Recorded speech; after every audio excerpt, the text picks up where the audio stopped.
Thanks for having us and doing this. I know there's a lot of interest in this. First, let me start with you, Elon. What are the budgetary savings goals, and how much do you think you've achieved so far? Our goal is to reduce the deficit by $1 trillion. From a nominal deficit of $2 trillion to try to cut the deficit in half to $1 trillion, or looked at it in total federal spending to drop the federal spending from $7 trillion to $6 trillion. We want to reduce the spending by eliminating waste and fraud, reduce the spending by 15%, which seems really quite achievable. The government is not efficient, and there's a lot of waste and fraud. So we feel confident that a 15% reduction can be done without affecting any of the critical government services. I'm going to talk to all the guys. If not making it better. I'm going to talk to all the guys here about the specifics. But for you, what's the most astonishing thing you've found out in this process? The sheer amount of waste and fraud in the government. It is astonishing. It's mind-blowing. We routinely encounter wastes of $1 billion or more, casually. For example, like the simple survey that was literally a 10-question survey that you could do with SurveyMonkey, cost you about $10,000. The government was being charged almost $1 billion for that. For just the survey? $1 billion for a simple online survey. Do you like the national park? And then there appeared to be no feedback loop for what would be done with that survey. So the survey would just go into nothing. It was like insane. You technically are a special government employee, and you're supposed to be 130 days. Are you going to continue past that, or do you think that's what you're going to do? Or? Well, I think we will have accomplished most of the work required to reduce the deficit by $1 trillion within that time frame. So in that time frame, 130 yes. days. And the process is a report at some point, at 100 days? Or? Not really a report. We are cutting the waste and fraud in real time. So every day that passes, our goal is to reduce the waste and fraud by $4 billion a day, every day, 7 days a week. And so far, we are succeeding. And I'm going to talk to the specifics, but there obviously are DOGE critics who are reading all kinds of stuff. Obviously, lawmakers on the other side of the aisle are attacking you, and they characterize the approach as this: fire, ready, and then aim. And how do you approach that? How do you respond to that? Well, I do agree that we actually want to be careful in the cuts. So we want to measure twice, if not thrice, and cut once. Actually, that is our approach. They may characterize it as shooting from the hip, but it is anything but that. Which is not to say that we don't make mistakes. If we were to approach this with the standard of making no mistakes at all, that would be like saying someone in baseball's got to bat 1,000. That's impossible. So when we do make mistakes, we correct them quickly, and we move on. Some people say this shouldn't take a rocket scientist. Steve Davis, you are a rocket scientist. Used to be. Yeah, and now essentially you're the chief operating officer of DOGE, day-to-day operations. Fair to say? Yeah, part of the DOGE team. So how did you end up here? What's the biggest challenge you see? The reason I'm here, which is probably for many, is that I think the goal is incredibly inspiring. I think most of the taxpayers in the country would agree that in order to have the country going bankrupt would be a very bad thing, and therefore the country going not bankrupt is a good thing. That all of us are willing to kind of put our lives on hold in order to do. I think the thing that's special right now is we actually believe there's a chance to succeed, that there's an administration that's supportive and a great cabinet and just a great group that will actually make success a possible outcome. And I think that's, given the inspiring mission and given the non-zero chance of success, it was worth doing. Yeah, I'd just like to sort of reemphasize that point. The success of DOGE is only possible with President Trump and with the outstanding cabinet that he selected. It would be impossible without the support of the president and the cabinet. But you're finding the money. I mean, it's big numbers, right? Yeah, like Elon said, the minimum impulse bid is often $1 billion.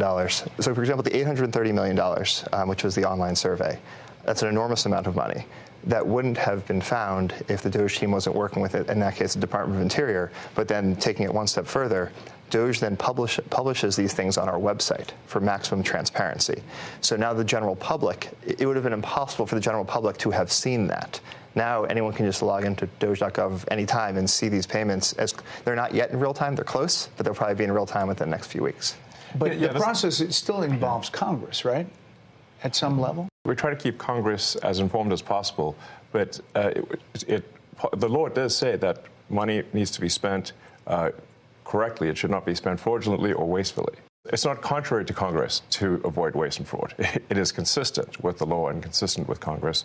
And we've seen actually great support, at least from the Republican side of the House, and occasionally some Democrats, too. It's nice to see people cross the aisle once in a while. But usually when they attack DOGE, they never attack any of the specifics. So they'll say what we're doing is somehow unconstitutional or illegal or whatever. We're like, well, which line of the cost savings do you disagree with? And they can't point to any. And we list them all on Doge.gov and the Doge handle on X. And you'll see just outrageous things, one outrageous thing after another. Joe Gabbia, besides Elon, you're one of several billionaires here, co-founder of Airbnb, and you wanted to help out. I bumped into Anthony and Elon probably back in February, and they told me something about a mine that was dealt with retirement, and they said they needed somebody to help out to fix retirement in the government. I loved the challenge, so I jumped on board, and it turns out there is actually a mine in Pennsylvania that houses every paper document for the retirement process in the government. Now picture this. This giant cave has 22,000 filing cabinets, stacked 10 high to house 400 million pieces of paper. It's a process that started in the 1950s and largely hasn't changed in the last 70 years. And so as you dug into it, we found retirement cases that had so much paper, they had to fit it on a shipping pallet. So the process takes many months, and we're going to make it just many days. Will it be digitized, or how? Absolutely. So this will be an online digital process that will take just a few days at most. And I really think, it's an injustice to civil servants who are subjected to these processes that are older than the age of half the people watching your show tonight. So we really believe that the government can have an Apple Store-like experience, beautifully designed, great user experience, modern systems. Because right now, it's by hand. Yes. The retirement process is all by paper, literally with people carrying paper in manila envelopes into this gigantic mine. So they can't retire more than a certain number every month? Yes. About 8,000 a month. That's how the reason we discovered it was we were saying, like, well, let's encourage voluntary retirement. They said, well, the most they could do is 8,000 a month.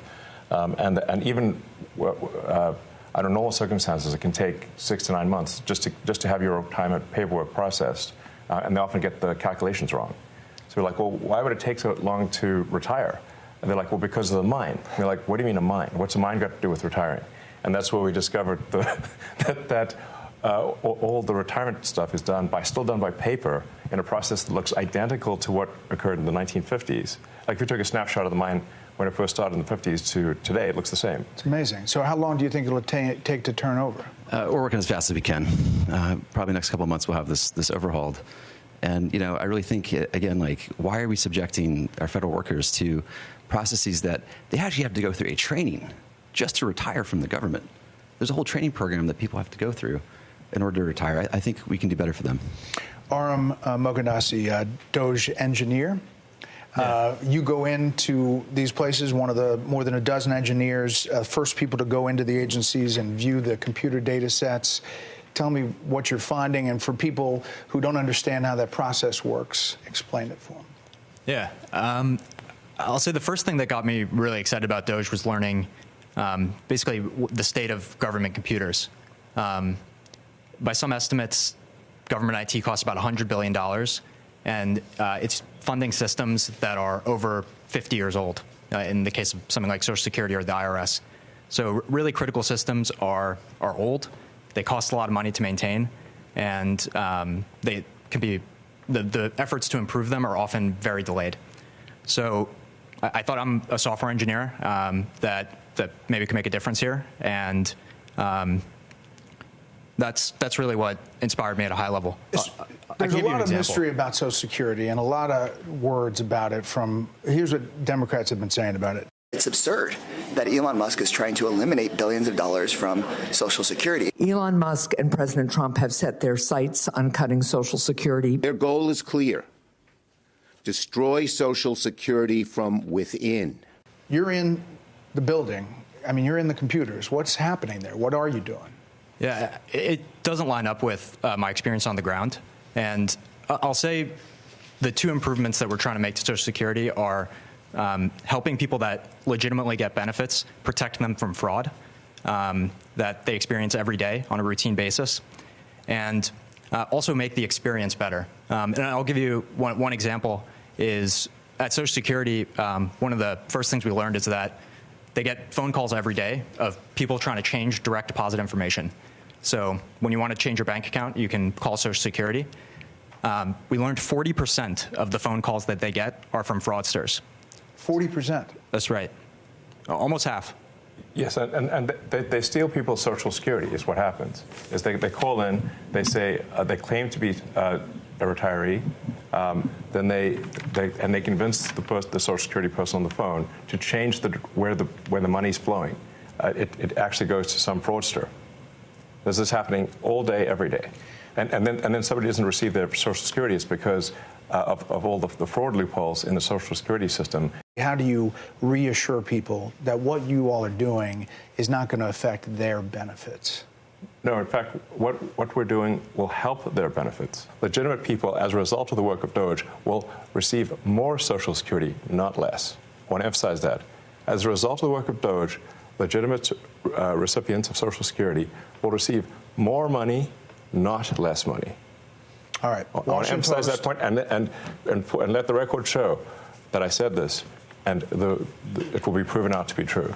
Let's check back on this in the future. So, Washington Post, the Social Security Administration website crashed 4 times in 10 days this month because the servers were overloaded, blocking millions of retirees and disabled veterans from logging into their online accounts.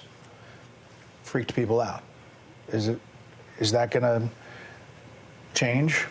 Yes, we're going to make sure that the website stays online. Yeah. I mean, but is it a result of going in there or something you're doing? No.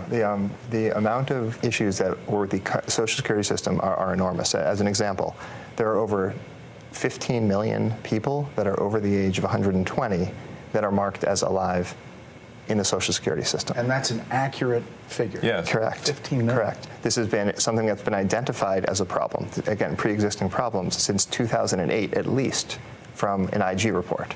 So there were some great people working at the Social Security Administration that found this, 2008, and nothing was done.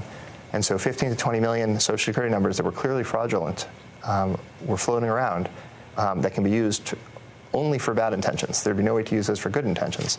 And so one of the things the DOGE team is doing is carefully and very methodically looking at those and making sure that any fraudulent ones are eliminated. Brad Smith, working at HHS, and obviously another element is Medicare and Medicaid, NIH. What are you finding? Yeah. Well, I'd say there's a couple things we're really committed to in our work at HHS. Number one, making sure we continue to have the best biomedical research in the world. And number two, making sure, which President Trump has said over and over again, that we 100% protect Medicare and Medicaid. But there's a lot of opportunity. So if I take NIH as an example, today, if you're an NIH researcher and you get a $100 grant at your university, today you get to spend 60 of that and your university spends 40 of that. The policy that we're proposing to make is that you get to spend 85 of that and your university spends 15. So that's more money going directly to the scientists who are discovering new cures. Another example at NIH is today they have 27 different centers. They got created over time by Congress, and they're typically by disease state or body system. There's 700 different IT systems today at NIH. 700 different IT systems. IT software systems. They can't speak to each other. So they don't talk to one another. They have 27 different CIOs. And so when you think about making great medical discoveries, you have to connect the data. Time out. You said 27 different chief information officers? Correct. And most of them are non-technical. So there's a lot there. There's a lot of opportunity. It will make science better, not worse. And when I say that our job is tech support, I really mean it. Yeah. We have to fix the computers. If the computers can't talk to each other, you can't get research done. If the computers can't stay online, people won't receive their Social Security. So what we have here are a bunch of failing computer systems that are preventing people from receiving their benefits, that are preventing people from preventing research from happening, that are extremely vulnerable to fraud, and we're fixing it. And does that include AI? Does that include kind of changing the system overall? That's, I guess, what people are afraid of, is they don't know what this is all looking like, and is it going to affect me in the long term?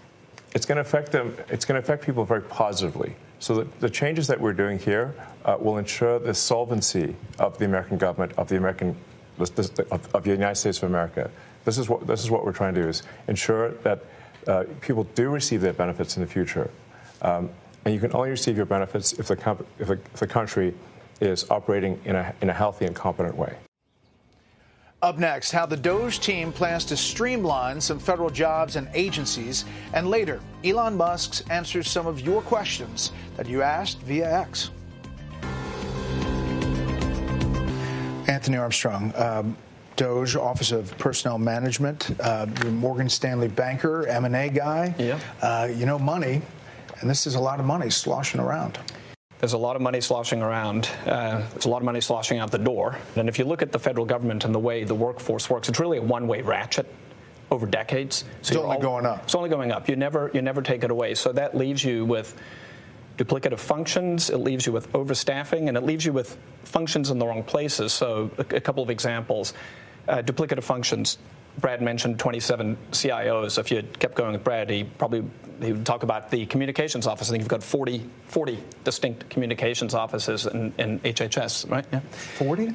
Yeah, and that's not unusual, by the way. Multiple offices like that. It's also not making anyone healthy. This is not about the employees there. There's many hardworking, well-meaning people who took these jobs. These jobs were out there. They applied for them. They took them. They're doing what's there. It's just that they're duplicating the effort of 40 offices. So you've got that. You've got overstaffing. A good example of overstaffing would be the IRS has got 1,400 people who are dedicated to provisioning laptops and cell phones. So if you join the IRS, you get a laptop and a cell phone, you're provisioned. So if each of those IRS officers or employees provisioned 2 employees per day, you could provision the entire IRS in a little more than a month. So 12 times a year, you can re-provision. It doesn't make any sense. Why would you have 1,400 people whose only job it is to give out a laptop and a phone? Right. The whole IRS could be handled once a month. So that doesn't make any sense. And President Trump's been very clear. It's scalpel, not hatchet, and that's the way it's getting done. And then once those decisions are made, there's a very heavy focus on being generous, being caring, being compassionate, and treating everyone with dignity and respect. And if you look at how people have started to leave the government, it is largely through voluntary means. There's voluntary early retirement. There's voluntary separation payments. We put in place deferred resignation, the 8-month severance program. So there's a very heavy bias towards programs that are long dated, that are generous, that allow people to exit and go and get a new job in the private sector. And you've heard a lot of news about rifts, about people getting fired. At this moment in time, less than 0.15, not 1.5, less than 0.15 of the federal workforce has actually been given a RIF notice. So they're selected if they're leaving. It is basically almost no one's gotten fired. That's what we're saying. Tom Krause, working at Treasury, you are having access to the payment system, oversees all the outgoing payments. Essentially, those payments were going places we didn't know where they were going, right? Yeah, unfortunately, that's the case, Brett. As an ex-CFO of a big public tech company, really what we're doing is we're applying public company standards to the federal government. And it is alarming how the financial operations and financial management is set up today. There is actually really only one bank account that's used to disperse all monies that go out of the federal government. Time out. One bank account. It's a big one. It's a big one. It's a big one. It's a big one. A couple weeks ago, it had $800 billion in it, but it's the Treasury General account. So when you hear, some of my colleagues here, what they're talking about in terms of the fraud, you have to ask, well, why is this allowed to happen at a financial level? Well, it's actually quite simple but alarming. The Treasury, up until now, and thanks to President Trump, we're fixing this. In fact, there's an executive order that he just signed the other day, which is protecting America's bank account, because it really is the taxpayers' money. One, we're changing the culture. The culture is been not a lot of caring and not a lot of commitment to doing what's right relative to financial operations. There's a $500 billion of fraud every year. There's hundreds of billions of dollars of improper payments, and we can't pass an audit. The consolidated financial report is produced by Treasury, and we cannot pass it on. We have material weaknesses. What that means is that if I was a public company CFO, I would effectively be removed. I couldn't file financial statements. I couldn't issue securities, which of course we depend on. Can't pass an audit. Right. The federal government cannot pass an audit. It's impossible. In fact, in order to pass an audit, you need the information necessary to pass an audit. You need to have the payment codes, you need to have the payment explanation, and you need to have a person you can contact to understand why that payment was made. None of those things were mandatory until just recently, just a few weeks ago. In fact, maybe last week? Yeah, we're serving 580 plus agencies. And up until very recently, effectively they could say make the payment and Treasury just sent it out as fast as possible. No verification. And so what we're doing is what any household would do. But imagine you're a household, you have a bank account, everyone has an ATM card connected to that account, everyone has a checkbook connected to that account. It's not just your children, it's not just your parents, it's your in-laws, it's your extended family, and they all can go to the account and disperse funds. No questions asked, no justification, no verification. Up next, the DOGE team targets government contracts, and we'll show you what they're finding. Tyler Hassan, Interior Department, you're a former oil company CEO. You're reviewing contracts before they're approved for funding. What are you finding? Well, Elon and Steve kind of stole my thunder a little bit, but I actually found that customer service survey contract. I actually have an example of one right here. I could have done this in high school. And is that right? I found it. Is that bad? I found it on the weekends because under the Biden administration, there was no departmental oversight within the Department of Interior whatsoever. None. We are now reviewing every single contract, every single grant, and when things come to my attention that don't make sense, I'm bringing them to Secretary Burgum, and he's been fantastic. He's a businessman. He's very supportive of DOGE. It's been wonderful to work with him. Is the battle between government of decades of buildup and business, which you guys are, is that like a train hitting each other? I mean, it seems like it's pretty disruptive. Well, this is a revolution, and I think it might be the biggest revolution in government since the original revolution. But at the end of the day, America is going to be in much better shape. America will be solvent. The critical programs that people depend upon will work, and it's going to be a fantastic future. But are we going to get a lot of complaints along the way? Absolutely. One of the things I learned at PayPal was who complains the loudest and with the most amount of fake righteous indignation? The fraudsters. It's a tell. There's some of these NGOs that are crazy, like the $2 billion to Stacey Abrams NGO that basically didn't exist and suddenly gets $2 billion awarded from the federal government. She says, why? And there are many such cases like that. I think that most people, common sense-wise, would say the fraud's got to end. Yeah. They're concerned about the 94-year-old mother who skips a check or somehow doesn't get what she's supposed to get. Right. And what we're trying to say is actually that the 94-year-old grandmother is actually, as a result of DOGE's work, going to get her check. She's not going to be robbed by fraudsters like she's getting robbed today. And the solvency of the federal government will ensure that she continues to receive those Social Security checks, that Medicare continues to work, without which we're all doomed. The reason we're doing this is because if we don't do it, America's going to go insolvent. We're going to go bankrupt. And nobody's going to get anything. Why are you guys all doing it? I mean, you can pipe up, but you don't have to be here, right? I mean, you don't have to be doing this. I have blessed with 4 beautiful children, my wife and I. But we have a real fiscal crisis. And this is not sustainable. And what's worse, back to my children and everyone else's children, is we are burdening them with that debt. And it's only going to grow. Steve, there's not a lot of hierarchy here. You guys are kind of all approaching it in different silos, but with the same kind of goal, right? I mean, this is really Silicon Valley private sector colliding with government. Yeah, exactly. And we're headed in a bad path, but then the chance of success exists. And just the one that just is in my head right now, which is a fairly mundane one, but I think is very illustrative, is credit cards. There are in the federal government around 4.6 million credit cards for around 2.3 to 2.4 million employees.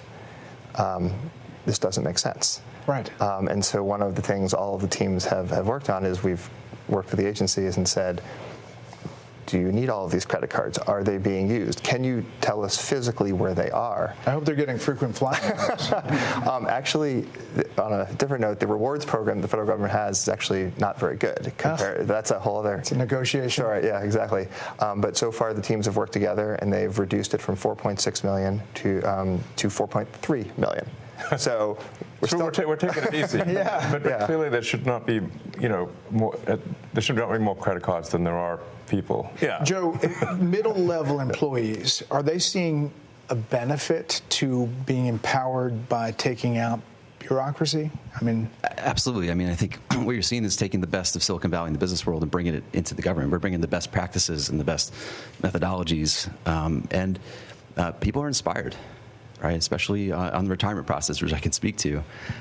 They've been trying to modernize and get off of paper since early 2000s, very unsuccessfully. Every attempt has gone over budget and been canceled because it hasn't been successful. And so, I showed up and I feel like I'm here because it's an interesting problem. We can use design to solve it and good engineering, and really create a better experience for everybody. We're talking about elementary financial controls that are necessary for any company to function.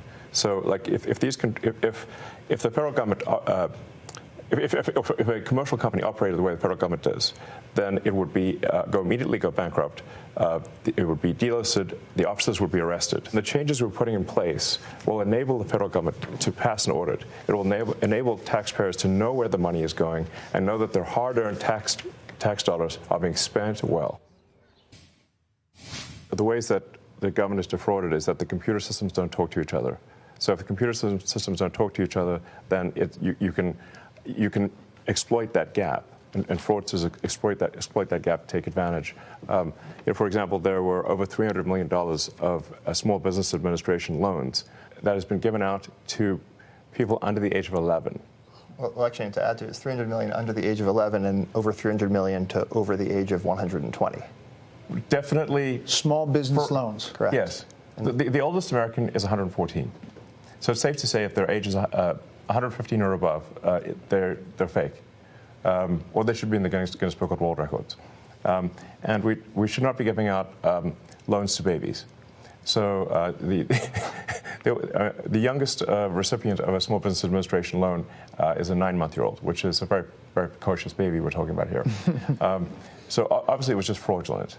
And they do terrible things. They actually will see that a kid's been born. They will steal that kid's Social Security number and then take out a loan and leave that kid with a bad credit rating. There was literally a baby. The terrible things are being done, is what we're saying. And we're stopping these terrible things. And you can stop it? I mean, we are stopping it. The reason this is happening is because the two systems are not talking to each other. Yes. Right? And so you don't know at the Small Business Administration that you're giving a loan to a 9-month-old, which happened in one case, because you're not cross-referencing that with the Social Security Administration data that has birth dates. So that very, very simple fix eliminates tremendous fraud. And that there are multiple systems across the government where the systems are not speaking with one another. And if you just solve that simple problem, you would solve a huge amount of fraud. Are you surprised? So one of the ways that, like one of the key tricks that the fraudsters pull is that they will use the fact that someone is marked as live, and as sort of just that Social Security number is marked as live in Social Security, and then get disability and unemployment insurance for a dead person. Because the databases don't talk to each other, all they got was from Social Security is like, is this person alive? Yes, they're not alive. It's falsely marked. Person is falsely marked as alive in Social Security. But they didn't. But that person, a fraudster can now get unemployment and disability from a dead person. This is happening all the time at scale. Are you surprised at some of the legal efforts and some of the judges that have weighed in? There's about 8 or 10 now of these cases that are at least temporary holds. They're being challenged by the DOJ. Right. Are you surprised by that pushback? Well, it's the D.C. Circuit is notorious for having a very far-left bias. And when you look at the people close to some of these judges, where are they working? Oh, they're working at these NGOs. Oh, they're the ones getting this money. Does that seem like a system that lacks corruption? It sounds like corruption to me. Last thing, do you guys all see this as a patriotic duty? I mean, is that really what this is about? It's essential. Very much so. I do, 100%. I was running 5 businesses in Houston, and I left that. I left great people to do this, and my wonderful wife said, go for it. And here I am. But I feel like this is me giving back to the country. If we don't do this, we're sunk. The ship, unless this exercise is successful, the ship of America will sink. That's why we're doing it. Well, gentlemen, I really appreciate the time today, and hopefully it took some of the myth and mystery out of DOGE and what's happening behind the scenes. Thank you. We asked on X, your platform, for some, questions. And here is C. Sperling. Yeah. He writes, are they happy with the speed at which they're making changes? Are there any changes they would like to make but haven't yet? Well, I think in the context of the government, we're moving like lightning. In the context of what I'm used to moving, it's slower than I'd like. What seems like incredibly fast action by government standards is it's slower than I'd like, to be totally frank. But we are making solid progress. A very sort of thorny problem, a tough problem, really it's kind of like painful homework, frankly, is reconciling all of the government databases to eliminate the waste and fraud. These databases don't talk to each other, and that's really the source that's the biggest vulnerability for fraud, is the fact that these databases don't talk to each other. So we need to reconcile the databases. It's a frankly painful homework, but it has to be done, and will greatly improve the efficiency of the government systems. We didn't talk about any plans to approach cuts at the Pentagon. You're in there. The Pentagon has not passed an audit in a very long time. I mean, as crazy as it sounds, they will lose $20, $30 billion a year, and they literally don't know where it went. I mean, Senator Collins was telling me about how she gave the Navy $12 billion for extra submarines, got 0 extra submarines, and then when she held a hearing, said, where'd the $12 billion go? They didn't know. Talking to those guys, and you have a great team from all over the country. You don't have to be here. You don't have to be here.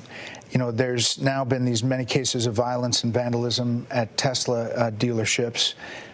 How does that affect your employees, your customers? What does it mean to you? Like, how have you taken that in?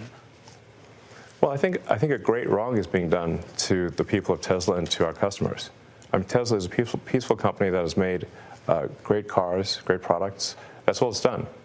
Hasn't harmed anyone. And yet people are committing violence. They're firebombing Tesla dealerships. They're shooting guns into stores. They're threatening people. They're issuing death threats against me and other Tesla personnel. What are they doing this for?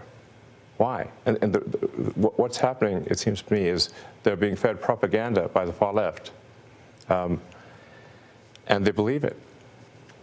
It's really unfortunate. But the real problem is not the people. It's not like the crazy guy that firebombs a Tesla dealership. It's the people pushing the propaganda that caused that guy to do it. Those are the real villains here, and we're going to go after them. And the president's made it clear we're going to go after them. The ones providing the money, the ones pushing the lies and propaganda. We're going after them. And it's been this evolution. I mean, the last administration was going to mandate electric vehicles, and now you see on the far left some efforts to go after electric vehicles. It's quite something. It is ironic. I mean, it seems like the most ironic outcome is the most likely. But Yeah, I mean, personally, it's got to take a toll. It does. Yeah, it does. I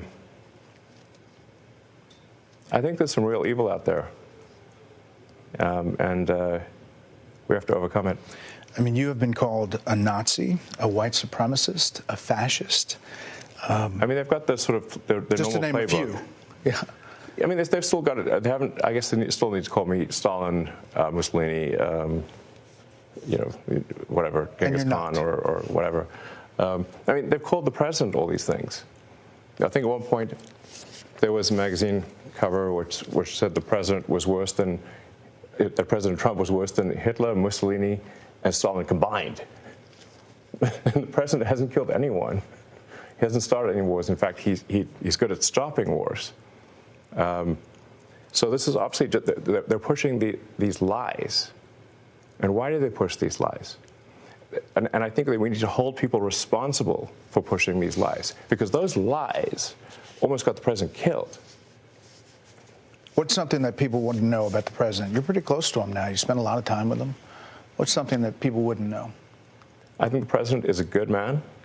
I think he is an honest man, and I've yet to see him do anything mean or anything that is wrong, that I would say morally wrong. Not even once. You know, a lot is coming your way, but sometimes you say stuff or post stuff that gets attention. You give it out, in other words. Democratic Arizona Senator Mark Kelly posted on X about his trip to Ukraine to push for continuing to send U.S. weapons and support there, and you posted that he was a traitor. Well, why do that? Well, I think somebody should care about the interests of the United States above the interests of another country. And if they don't, they're a traitor. Yeah, but he's a decorated veteran, a former astronaut, a sitting U.S. senator. That doesn't mean it's okay for him to put the interests of another country above America. Obviously, there are some Republicans who think supporting Ukraine is the right thing still, but there is a battle back and forth about how do you think it comes to an end? Well, I think there will be a negotiated peace, and the thing that we should be concerned about is we should have empathy for the thousands of people that are dying every day in trenches, for no movement in the lines. So the borders remain the same. For the past 2 years, thousands of people have died every week for nothing. For what? And I take great offense at those who put the appearance of goodness over the reality of it. Those who virtue signal and say, oh, we can't give in to Russia, but have no solution to stopping thousands of kids dying every day. They just want that to continue forever. I have contempt for such people. I don't want to make that clear. Yeah. So you're optimistic. Because they're virtue signaling, and their lack of a solution means that kids don't have a father. It means that parents lost a son. For what? Nothing. So you're optimistic that the president's plan might work? The president's plan is the only thing that will work.